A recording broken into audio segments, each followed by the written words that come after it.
Hello दोस्तों, अगर आप मेरे इस चैनल पर नए हैं या आज पहली बार ये वीडियो देख रहे हैं तो मैं आपको बता दूं कि ये एक सीरीज का हिस्सा है। इसलिए पहले जाकर पिछले पार्ट्स देख लें ताकि आपको आज की ये स्टोरी अच्छे से समझ में आए। पुराने पार्ट्स का लिंक आपको डिस्क्रिप्शन या ऊपर आई बटन में मिल जाएगा। कहानी शुरू करने से पहले अगर आप ऐसी ही मजेदार और डार्क व्हाट इफ सीरीज देखना चाहते हैं तो जल्दी से इस वीडियो को लाइक और चैनल को सब्सक्राइब कर लें। तो चलिए बिना किसी देरी के शुरू करते हैं आज की कहानी।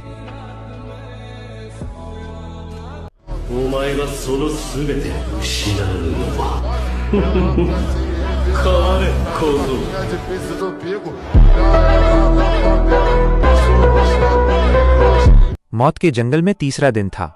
आसमान काला हो चुका था और घने पेड़ों के बीच से डरावनी आवाजें आ रही थीं। टीम 7 आगे बढ़ रही थी, लेकिन तभी अचानक एक विशाल सांप ने उन पर हमला कर दिया। सासुके और साकुरा दहशत में आ गए, लेकिन नरूटो अपनी जगह से हिला तक नहीं। धुएं के गुबार से एक लंबा, पीला और सांप जैसी आंखों वाला शख्स बाहर निकला। ये ओरोचिमारू था। उसने अपनी लंबी जीभ से अपने होठों को चाटा और सासुके की ओर देखते हुए कहा, मुझे उचिहा की आंखों की तलाश है। लेकिन जैसे ही उसकी नजर नरूटो पर पड़ी, वो रुक गया। ओरोचिमारू ने नरूटो के चारों ओर उस काली और हिंसक ऊर्जा को महसूस किया जिसे उसने आज तक किसी बच्चे में नहीं देखा था। दिलचस्प, ओरोचिमारू फुसफुसाया, 9 पूंछ वाले का बर्तन तो पूरी तरह से नफरत में डूबा हुआ है। ओरोचिमारू ने सासुके पर कर्स मार्क लगाने के लिए हमला किया। सासुके डर के मारे जम गया था, लेकिन इससे पहले कि ओरोचिमारू सासुके तक पहुंचता, नरूटो उसके रास्ते में आ गया। नरूटो की आंखों में लाल रोशनी चमक रही थी और उसके गालों पर बने निशान और गहरे हो गए थे।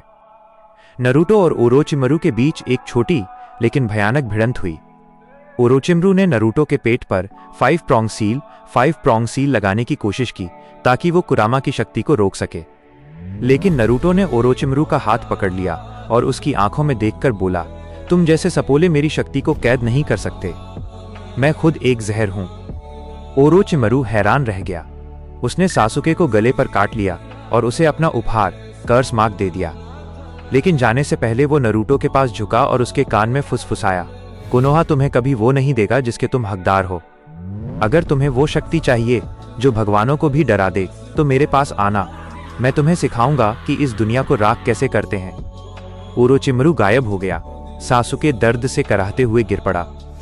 साकुरा रोते हुए सासुके की ओर भागी, लेकिन नरूटो चुपचाप खड़ा रहा और उस दिशा में देखता रहा जहां ओरोचिमारू गया था। शक्ति, नरूटो ने धीरे से कहा। तभी साकुरा चिल्लाई, नरूटो, सासुके की मदद करो, वो मर रहा है।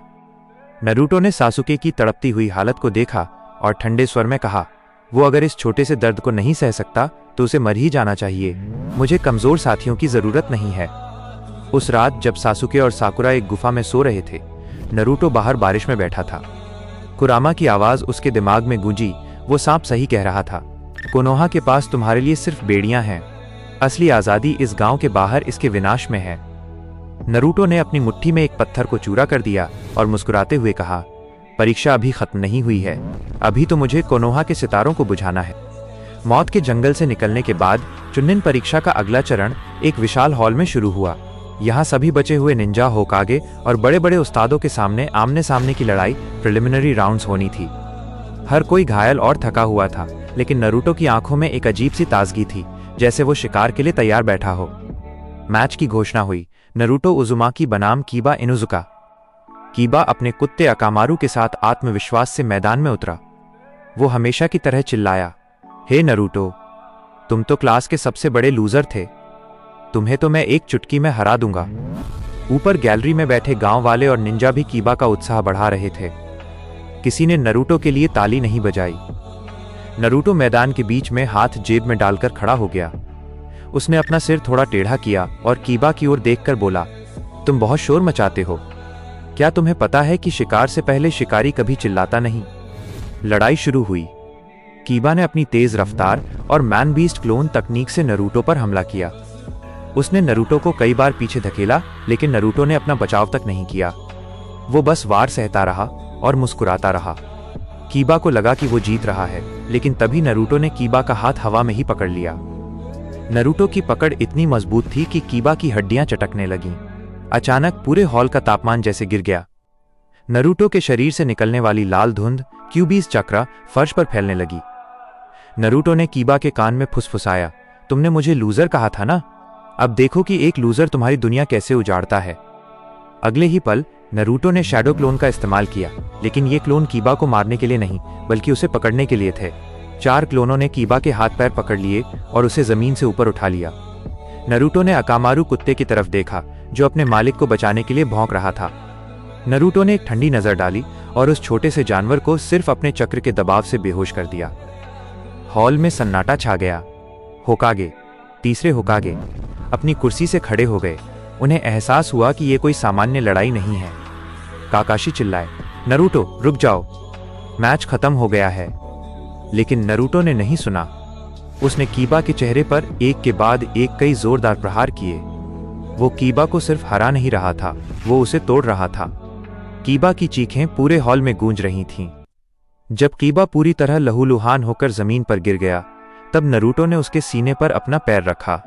उसने गैलरी में बैठे गांव वालों की ओर देखा जो खौफ से उसे देख रहे थे। यही चाहते थे ना तुम सब, कि मैं एक राक्षस बनूं? देखो, तुम्हारा बनाया हुआ राक्षस आज तुम्हारे ही बच्चों को कुचल रहा है। नरूटो ने कीबा को एक कचरे के ढेर की तरह किनारे फेंक दिया और बिना किसी भाव के मैदान से बाहर चला गया। उस दिन कोनोहा ने जीत नहीं देखी थी, उसने उस विनाश की पहली झलक देखी थी जो जल्द ही आने वाला था।